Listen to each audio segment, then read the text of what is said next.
Why will your house sit on the market while your neighbor's sells in a weekend? It's probably not the price. Maybe it's something else. In 2026, many of the most common renovations of the last decade have become deal breakers. And buyers won't even tell you why. They'll just lower their offer or not make one in the first place.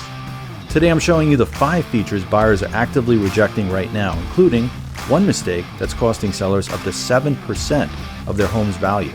We're covering why the flip look is now a liability, the $800 bathroom fix that can save a $20,000 negotiation, and the one room you should actually unstage before your next showing.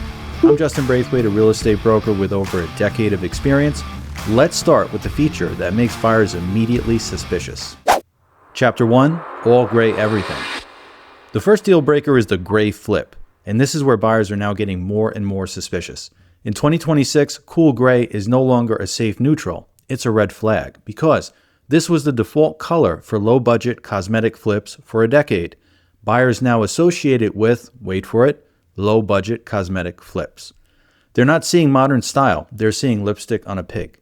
They worry that you took shortcuts on big-ticket items like plumbing and the roof. And you don't want buyers worrying when they're making offers. You want them dreaming. To avoid this, paint in warm neutrals like soft whites or light grays. These colors remove the flipper stigma and the mass-produced vibe. And after they look at the walls, they look down. And please don't tell me that they see. Chapter 2, wall-to-wall carpet. I can't remember the last time a buyer walked into a house and said, I love the carpet.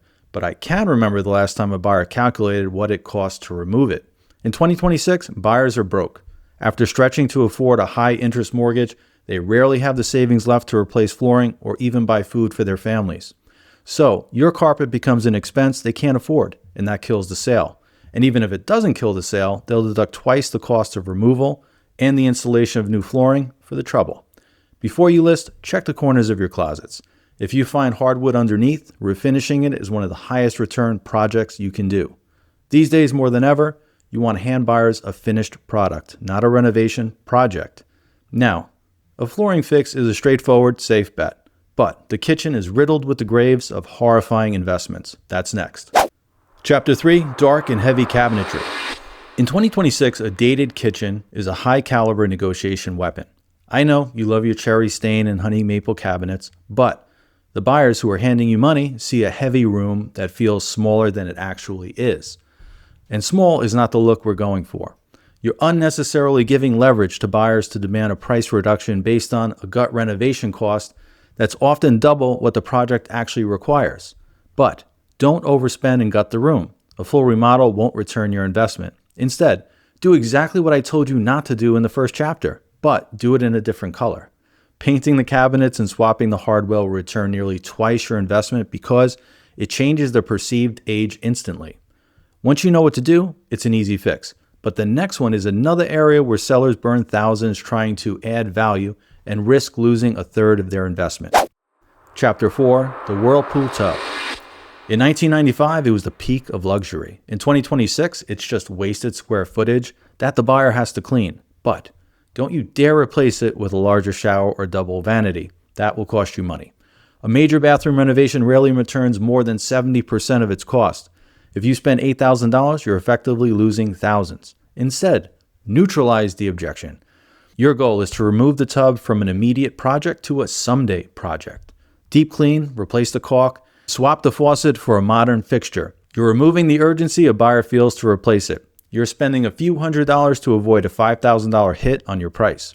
When a bathroom looks maintained, the buyer can live with it. When it looks neglected, you'll pay for it. Now, the final stop on our journey is a room that has historically helped your sale, but now is doing the opposite. Chapter 5, the formal dining room. On average, this space accounts for about 7% of your home square footage, and buyers see that as 7% they can't use. If it's only used twice a year, the rest of the year it's a waste of space. And with the exception of luxury markets, every square foot matters. And a dedicated dining room becomes a liability. Buyers see a table, but they want an office, a gym, or flex space. Features like chair rails and chandeliers lock the room into one purpose, and anything that feels locked in feels expensive to change. Don't tear down walls. Instead, strip the identity.